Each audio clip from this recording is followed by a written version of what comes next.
This is the Move the World podcast, interviews with people dedicated to making the world a better place, with your host, George Siegel. Welcome to the Move the World podcast, where we try to introduce you every week to people who are doing something in their lives or in their job that helps move the world. It's not an easy thing to do, but it's something that everybody needs to think about. Now, my guest today is John Scardina, who is a subject matter expert in emergency and disaster management. He's a former member of the National Strike Team and current CEO of Doberman Emergency Management. Doberman focuses on protecting life, property, and continuity of operations through planning, operations, and training. John, thank you so much for coming on. George, I'm excited to be here. It's good to catch up with you. Yeah, no, it's great to have you. You had me on your podcast, and you did such a great job with the interview, and we got a great response to it, talking about the last house standing. But I was impressed by, because I mean, you look like you're 15 years old. I've told you that before, but you've done so many things, and they're important things. So tell our audience what you do to move the world. You know, the irony of 15 years old is I've been doing this for about 15 years. And so I must have just right out of the womb, just born right into it. Yeah. So I can give you the long version or the short version, but basically, yeah, former member of the National Strike Team, which means I deployed all over the country from, you know, hurricanes, wildfires, tornadoes, mass flooding, also the man-made stuff, which I don't get into too much. But yeah, I've been all over the place. And so 4 years ago, I was back in Georgia responding to a tornado in a particularly horrific event. And I was tired of going back to the same events over and over and same locations over and over. And I was like, we can do better. We have the capabilities. We have better analytics. We can throw all this a lot better and protecting people, hence protecting life, property, and continuity of operations.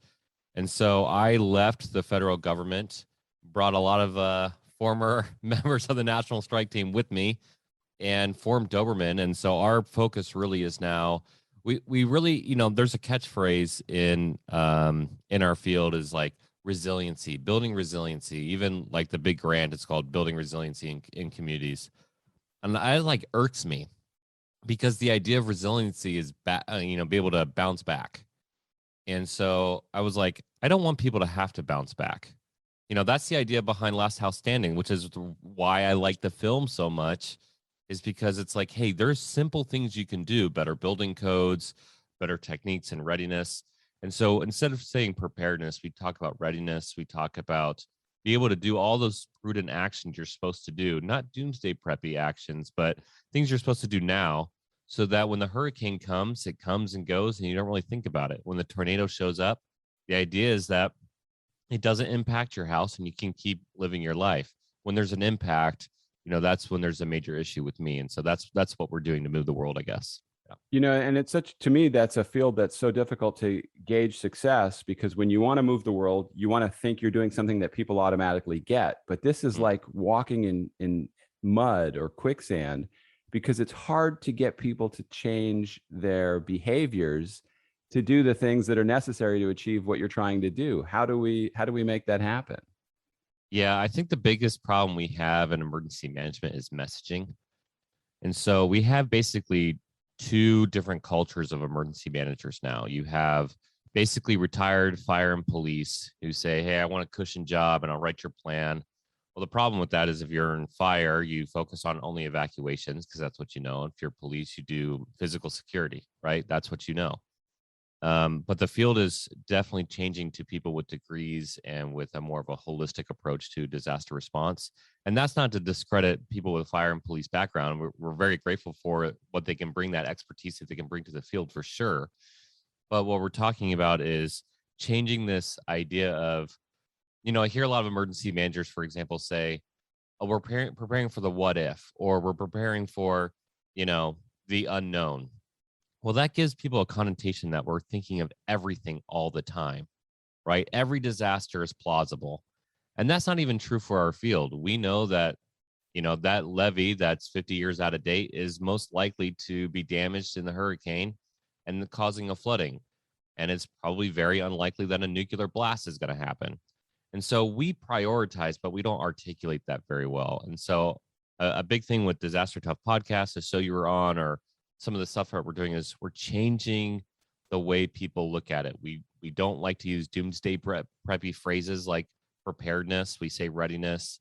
We don't like to say resiliency. We like to say disaster tough, for example, building disaster tough communities. And so I think there's like this problem of, like, for example, here's an easy one. You're a filmmaker, Hollywood, right?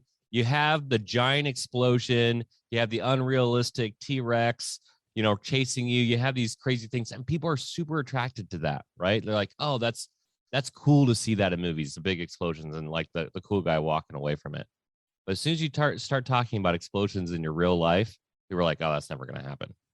And it's because we make it sound like the T-Rex is going to try to follow you, instead of like, hey, if you smoke in bed, your house is going to catch on fire, And so Yeah. I think it's a messaging thing for sure.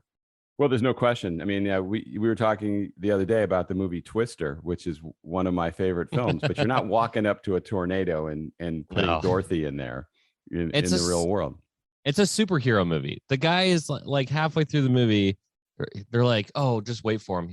They're like looking at all this weather data. They're like, don't worry about that. He'll know where it's going to go. And he's like outside, and he's like, like rubbing the ground, like smelling the air, like he's in Gladiator or something. And I'm like, he can guess where the tornado is. And then like 5 seconds later, they're in the truck. Tornado passes over them while he's in the truck. Truck doesn't go off the ground. 10 minutes later in the movie, he gets out of the truck. The truck gets picked up by an F5 tornado, and he's standing there.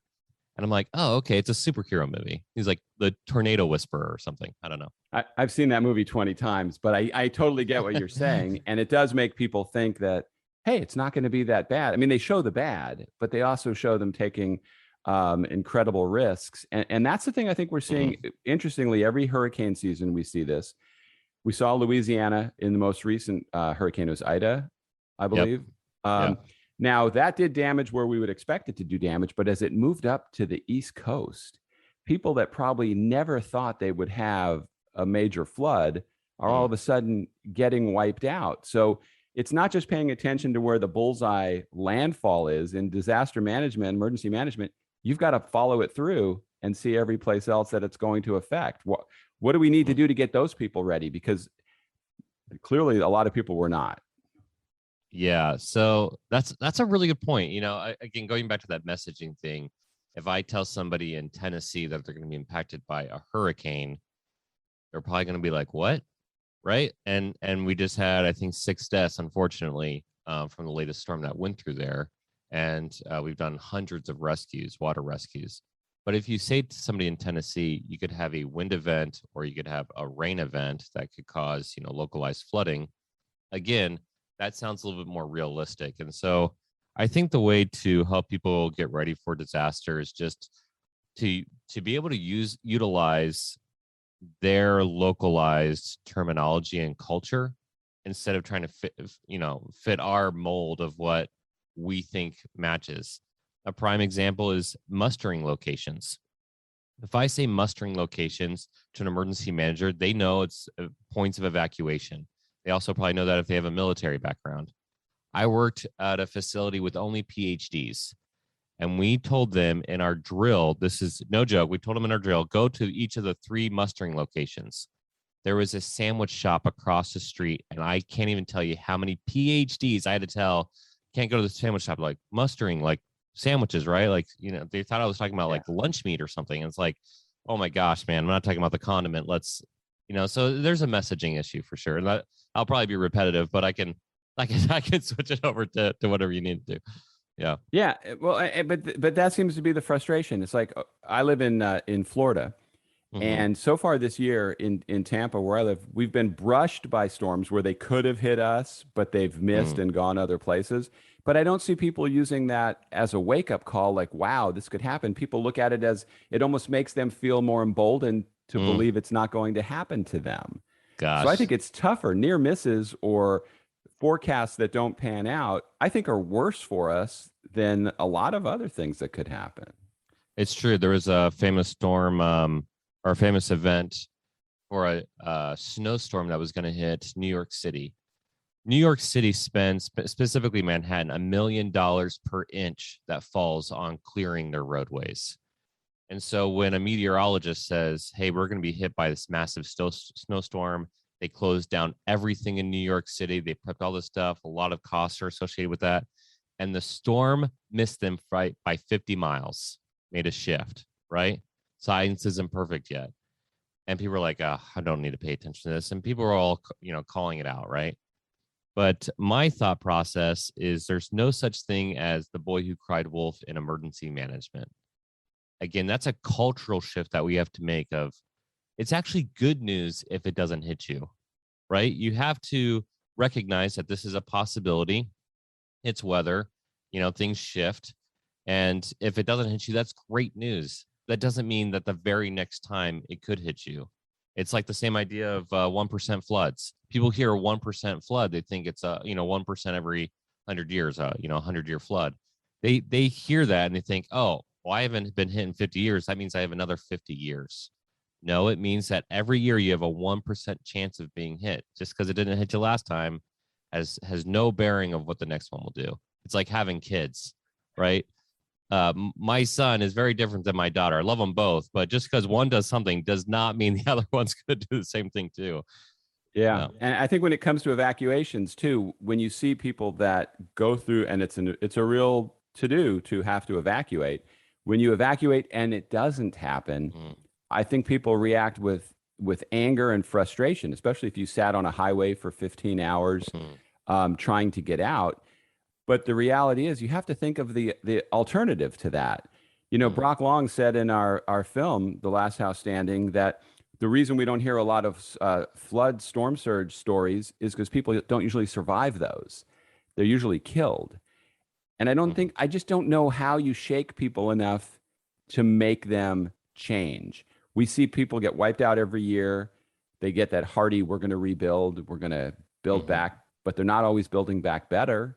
Correct. And they're not building to survive what just wiped them out. Even in Mexico Beach, they didn't build back to survive a Category 5 hurricane. So how does that affect what you do with people? Well, it does affect how I deal with people, especially because I have to deal with, you're talking about a policy issue. FEMA's policy of building back is not build back better. That would be a great catchphrase, and that would be a great policy. The problem is they look at the amount of damages. Insurance does this as well. Look at the amount of damages and say, hey, we are going to, by law, we have to build it back to what it was.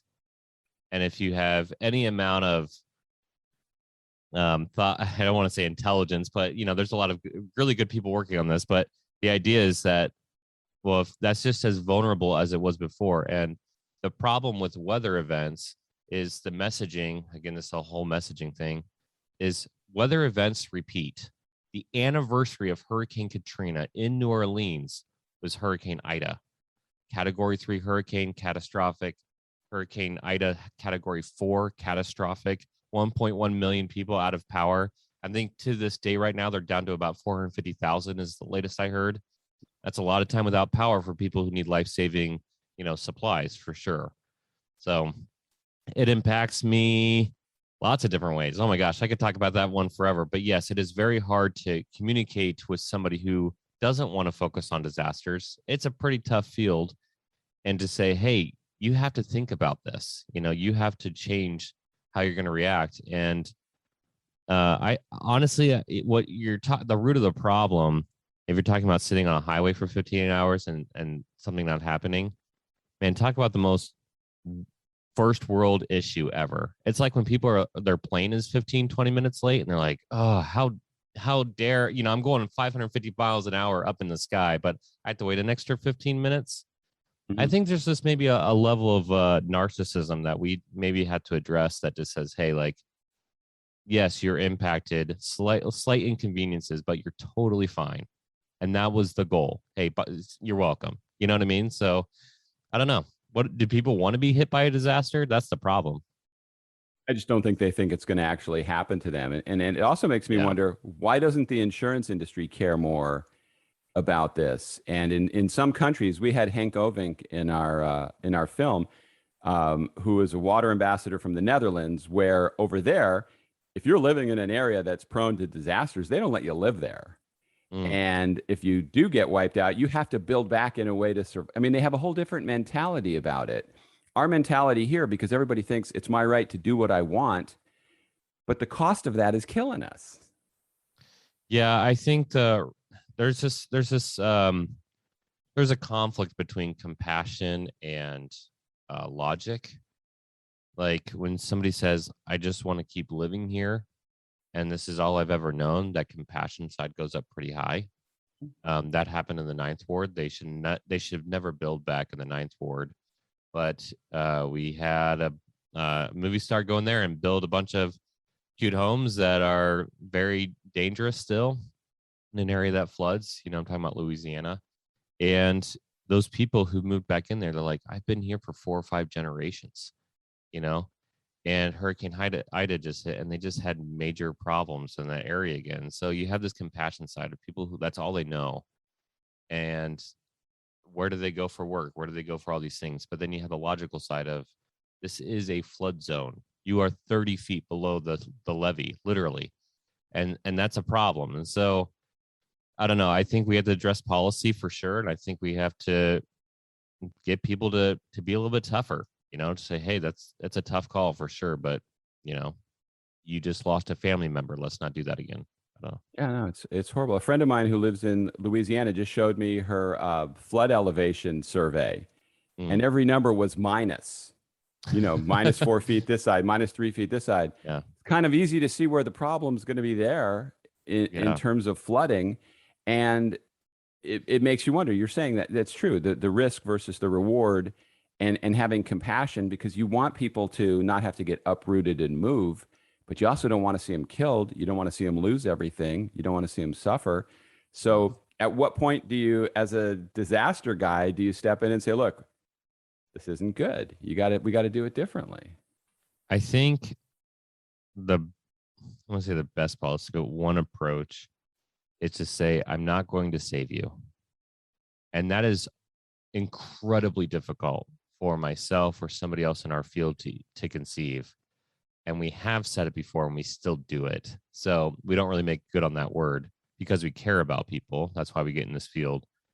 But at the same time, we had to look at the totality of risk, the risk of sending in a first responder, the risk of trying to help somebody who is willfully staying. The other problem, though, that we have like that social vulnerability index. When you're living paycheck to paycheck, you don't feel like you have other options. You don't have a vehicle, right? And you're praying because it missed last time. You're praying that it will miss this time so you can keep going to work so that you can have food on the table.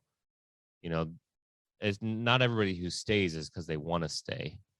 It's that they don't feel like there's other options. And so I think we could do also much better of saying, there are options for you. We're going to help you out. It has taken FEMA 20 years. They just announced it like 2 weeks ago, 20 years to be able to finally give those people who are in the Ninth Ward, to allow them to move and get funding for the houses that were destroyed because they didn't have the deeds to the houses that were passed down to them 100 years ago. We're talking about shacks. We're talking about the land worth of that is, 5 figures at most. And we still couldn't pay them out because they didn't have a deed. Oh, by the way, everything was just wiped out from a flood. So I just think we could do better of taking care of people and putting them into a situation where there is an improvement. There's an education piece, but building back better does mean relocation for sure. Yeah, absolutely. What would you say is the biggest challenge? I know we've discussed a lot of them, but if you had to narrow it down, what's the biggest challenge in what you encounter with your job day to day? I would say incompetency. I don't mean incompetency in the perspective of intelligence. I mean just a complete lack of awareness. And I mean that from the survivor standpoint, just like, hey, I'm pissed because I was on the road for 15 hours and how dare I go back to my house that wasn't destroyed, So there's a little bit of a situational awareness issue there. I think emergency managers, because we have a different cultural thing that's happening in our field right now, I think because we're not really applying analytics the way it should be applied, I mean, I can tell you where every single disaster is going to happen in your community through analytics, right? I know you just mentioned it. I know where the floodplain's going to go. I know where the flood's going to go. I know where the levee issues are. I can tell you where the tornado's going to go. This stuff is knowable. And the fact that we're still maybe using our gut feeling on things tells me that, okay, a little bit better situational awareness on both ends could do a lot of good. Yeah, I think it's I mean, I see people that don't have generators and then are miserable after the power is out for a period of time. People who don't have insurance. And what's really sad is when we see all the flooding in places that aren't in flood zones, what we learned in our film is it's not that expensive to get flood insurance if you're not in a flood zone. Yeah, it's like what, $300 a year? That's what it says in the film. Yeah, right? It's like $300 to $400, and that can make the difference between getting your life back together or just going into a hole that you can never dig out of. Man, you're talking about so many things that ring a bell with me right now. The way insurance works is first come, first serve. And so if you've been hit by, I always tell people, if you think you're going to be hit by the tornado, call your insurance and tell your insurance your house has been destroyed, because they're going to come out and do an assessment anyways. But if you wait 4 or 5 days, now you have 700, 800,000 claims, and it'll take you months or years for them to visit. And trying to find flood damage 3 years after a disaster, that's a burden, right? And so you have an insurance side. But I actually want to amend what I said for my biggest challenge. Politicians, by far. Just like as I was processing this, politicians get in the way. And when politicians get in the way, 9 times out of 10, it's made it 100 times worse for everybody else. I can't even tell you how many disasters I've been at where the politician on the news will say, like, I care about people, and they'll get on behind the scenes and they'll say, actually, were any of my constituents hit? If they weren't really hit, for any of my donors hit. And I'm like, you want me to do analytics of if people voted for you or not? Are you freaking kidding me? Yeah, it's so disgusting. Like, it is disgusting. Politicians get in the way. I love what Pete Gaynor said to me basically a week ago. He basically said, like, all politicians are, a lack of, he used a better word than I'm going to use, but basically disgusting. Just like, so narcissistic, so self-serving, so short-sighted. Afghanistan, that's a whole other mess. But in terms of an emergency management planning perspective, talk about a giant mess. I think everybody agrees on that. And that's what happens 9 times out of 10. I will say I had 2 politicians who I think everybody doesn't really like very much, gave us a call behind closed doors and said, I don't care about anything else. I just need to know how many kids and if there's anything I can do specifically to help out kids. He's like, I don't even want people to know that I was doing it. And I was like, dude, you can say that on the radio. That's like actually the one good thing to do on the radio. But no, he liked the persona of like this tough guy. I don't know. It was bizarre to me, but politicians suck. That's my. Yeah, and I would argue insurance companies probably right up there with them, because what people don't realize is it's not always easy to get a claim paid. So even if you have insurance, you need to understand your insurance policy, as we learned in the film, and make sure you have coverage for the kind of disasters that could actually hit you. If you get flooded, your insurance isn't paying that unless you have flood insurance. That's right. You run into a lot of people who just go, wait, I thought I was protected from this. I had no idea. Yeah, they just buy like the policy that is like the base policy. They don't really look at the acts of God. Wildfire isn't covered or hasn't been. Most recently, it was just required by law in California. But until then, most people didn't have wildfire insurance. That's like the number 1 disaster in California. And so it's just, people are left desolate essentially because they don't understand how their policy works. And it's really because the insurance company has looked at that risk and is like, that's too much risk to take on. That happened in England. Somebody from the royal family basically got the insurance companies off the hook, by saying it's not the insurance fault. And so there's a ton of litigation of, well, you just said it's not our fault. So like that happens a lot too. Again, going back to kind of politicians and, corralling that a little bit is a big deal. And it also makes a difference. Like we saw during Hurricane Michael in our film, the category of named storm that it is can have an effect on what your payout is. They were hoping that it got rated a category 5, and Mm, it took a while, but eventually the Weather Service came out and said it was a 5. So people really need to understand that insurance policy, and they also need to inventory everything in their house, don't they? Because they're not going to take your word for it that you said you had all these things. They're not just going to hand you a check in most that's right. cases. You have to take pictures of like literally everything. That's like one of the base things that we tell people to do if you're dealing with insurance. When you get at home, go around all your valuables, take a picture of it, where it's at, and kind of categories like things that are important to you, or they're just not going to believe that you had it. Yeah. Like why should they, right? I mean, there's a lot of fraud out there too. So again, there's a level that needs to be raised in terms of morals, I guess you could say, just people treating other people better and understanding the difference between inconvenience and a true problem. Yeah, we can definitely do better there for sure. Now, one of the things we also tried to show in our film is why you don't want to end up as a victim, because you get into this whole process of getting your life back together. And so how do you work with clients or in situations to stress the importance of, one, don't get yourself in a position where you have to recover, but if you do find yourself in that position, make sure you have enough things in place that it's less of a recovery for yourself. Yeah, it's actually the one time I like to use the analogy of insurance. You have car insurance so that if you're ever in a car accident, it's like, you get somebody's fixing your car, you have a rental car, and you're back on the road in no time. You don't really think about it. You might even get a better car out of it, right? Uh, we have to think of readiness like the same way. You do a little bit now so that when a disaster does hit, it's about conveniency.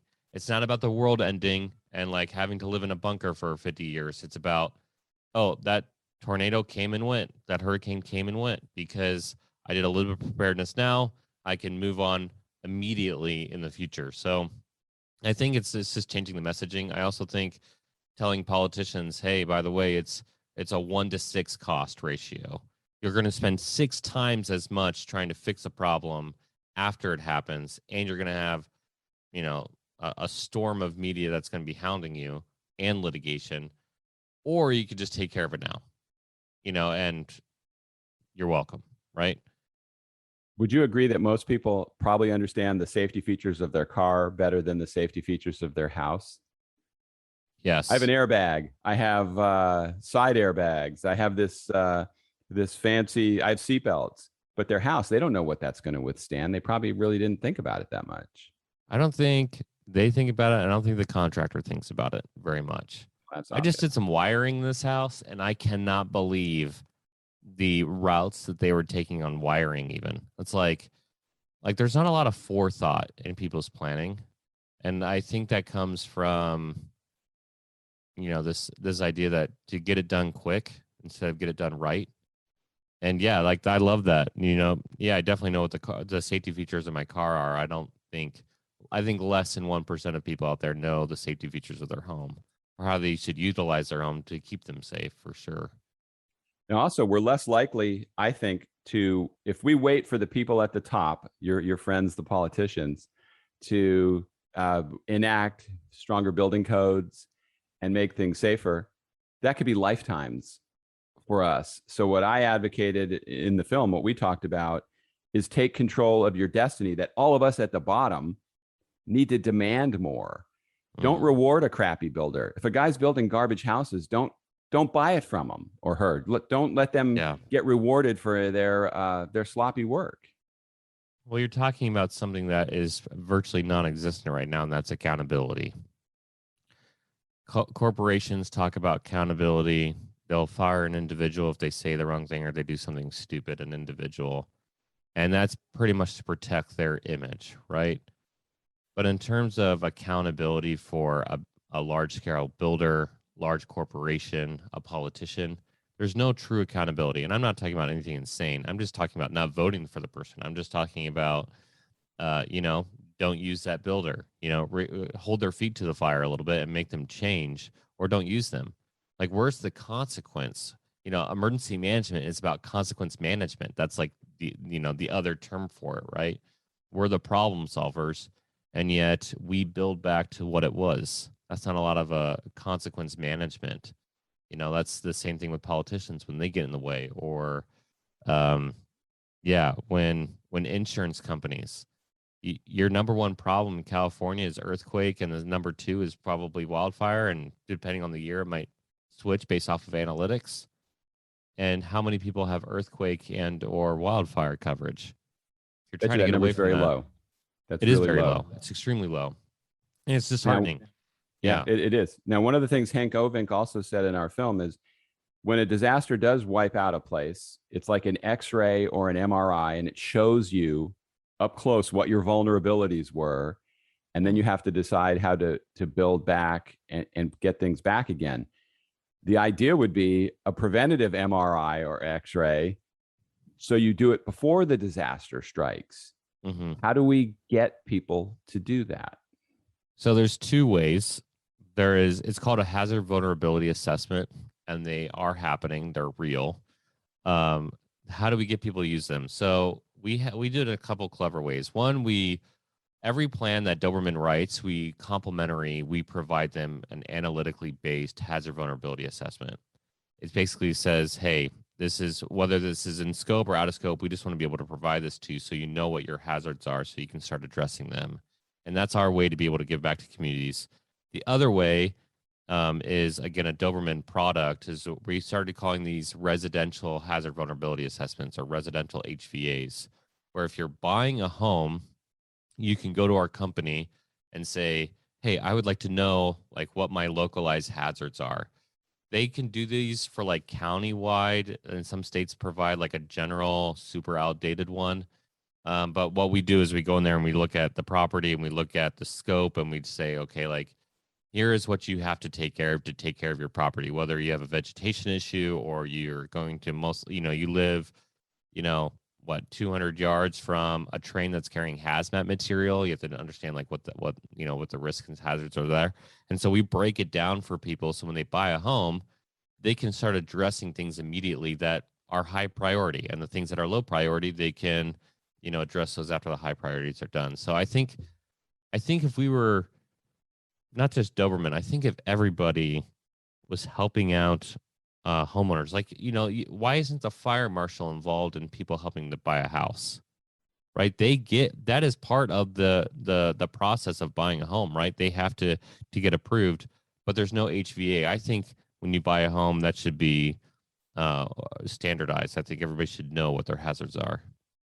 Yeah, it would be helpful if Zillow, Realtor.com, all those places actually rewarded people who put that information up front. So I'm not just buying the pretty house, I'm buying the safest house. Be the pig that is in the brick house, not the one in the straw house. But the straw house is prettier and it's close to the creek, so everybody wants that. Yeah, I will say that I think Realtor does do a floodplain, and that's really nice. I just wish they would add in other hazards like the tornado tracks. I live in the Midwest. I want to know where the tornado tracks are because, history repeats itself in weather. So I Or don't know. Oklahoma. More Oklahoma, 3 times, right? Or Yeah. Four or times. and people still don't have storm shelters there. Do you have one? Are you getting one?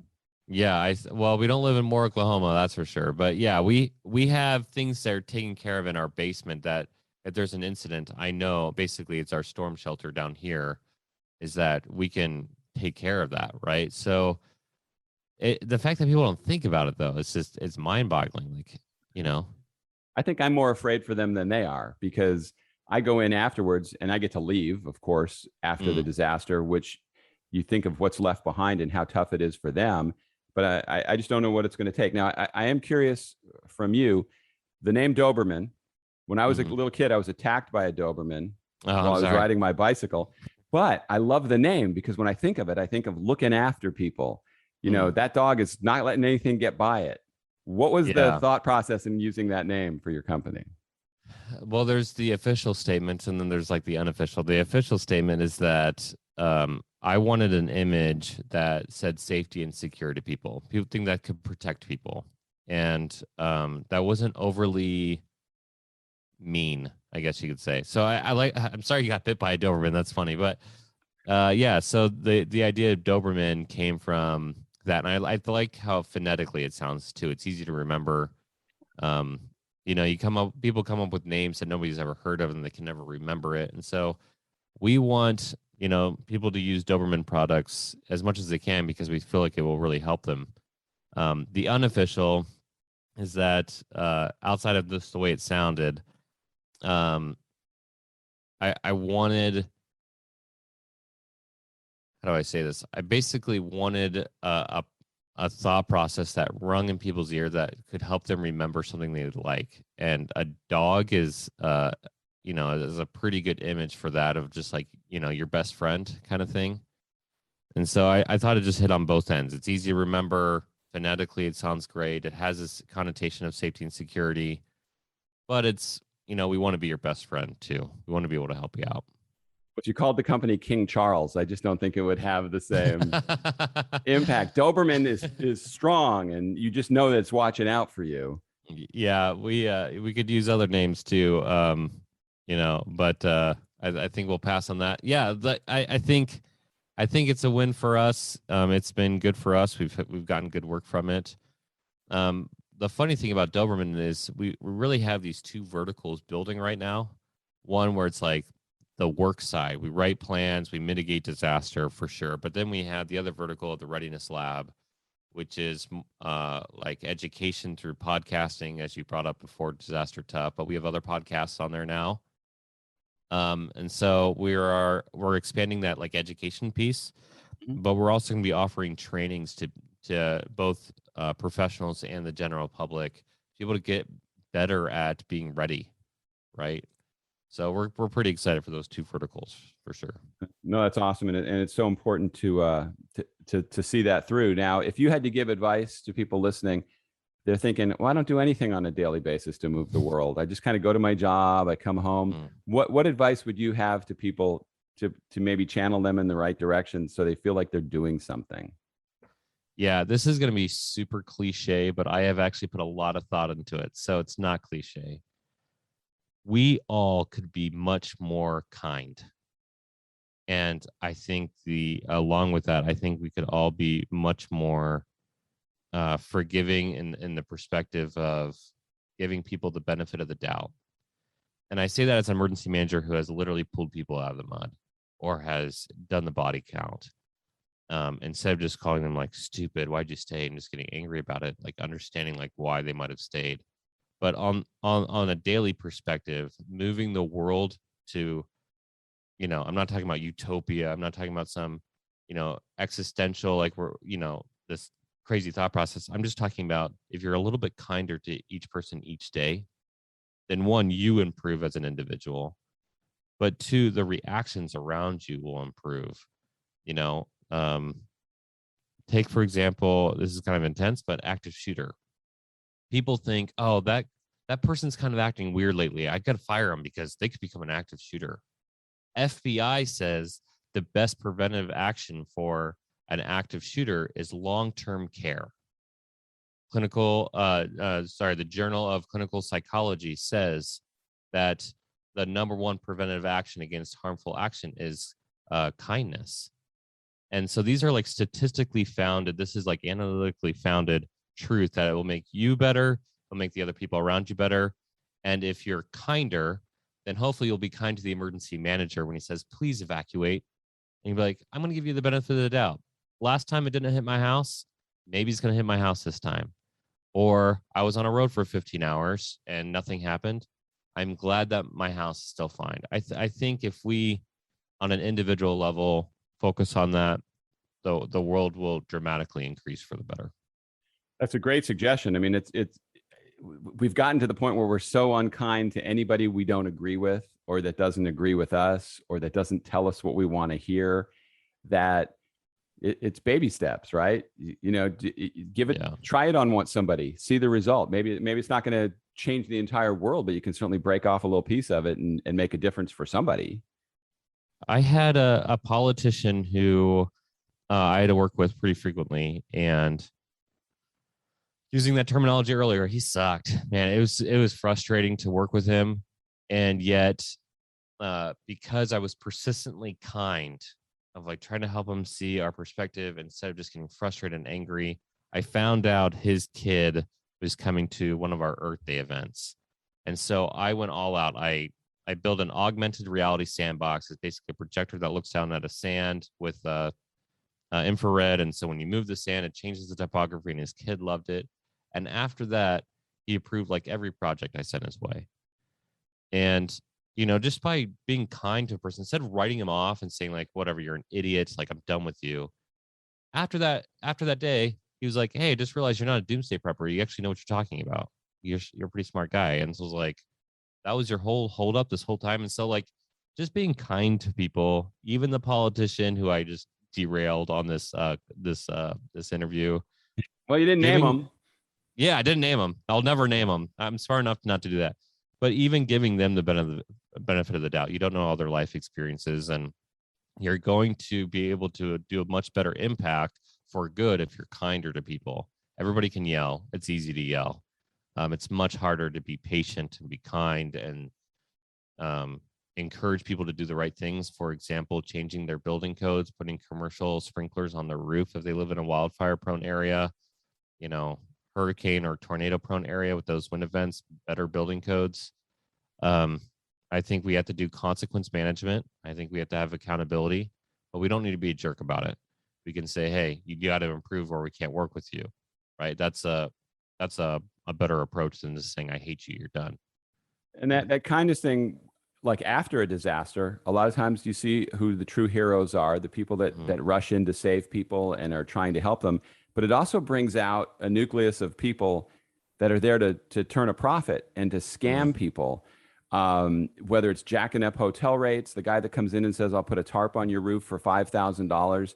So to me, kindness is great, but you also have to be careful of people, especially after a disaster, because they don't always have your best interests at heart. I've never equated kindness, and I think this is what happens a lot. Like it's the same thing with humility. Kindness and humility sometimes equate with being weak. Like if somebody wants to scam me, like I don't need to associate with that person. Like there's no need to do that. And in fact, you should probably report them. That's the kind thing you should do for your community because you're protecting your community. The unkind thing is to either hate the person only or to say, that's not my problem. He can still scam other people, and that's not very good for your community either. And so I think I like that. Kindness and careful is kindness, but careful. I don't know. We should coin that. That's a t-shirt. We should coin that. Yeah, that's a t-shirt. Yeah, I think that's a good call out for sure. It's the same thing with an active shooter. You can't reason with an active shooter. They're psychologically broken. As a person who has dealt with that directly, you cannot reason with that person. It's a time to act. But sometimes the biggest act of kindness is an act of sacrifice to protect other people as well. And so it's just changing our mindset of what kindness looks like. It's like more like being considerate, I think, and being really smart in our actions, not just making emotional reactions. Well, hey, John, thank you for your time today and coming on. And I know you have a lot of things going on, but I really appreciate you coming on my second podcast. I appreciate you being part of it. It's exciting. Yeah. Hey, by the way, just a big shout out for everybody. I love the film, The Last House Standing. Big fan of it. I touted it on our show. You do call out several really prudent things, very easy things. You called it out on the show even, that people can do to protect themselves and protect their community. And I'm a big fan of that, and so I think people should look at it for sure. I appreciate it. Thanks, John. Thanks for the plug. Your check will be in the mail right after the podcast. Well, that's going to do it for this episode of Move the World. Thank you, everybody, for listening or watching. And as John was talking about, be kind. And if you want to move the world, you don't always notice what you're doing right away. But if you affect one person and then another a little bit at a time, pretty soon we are moving the world. We'll see you next time.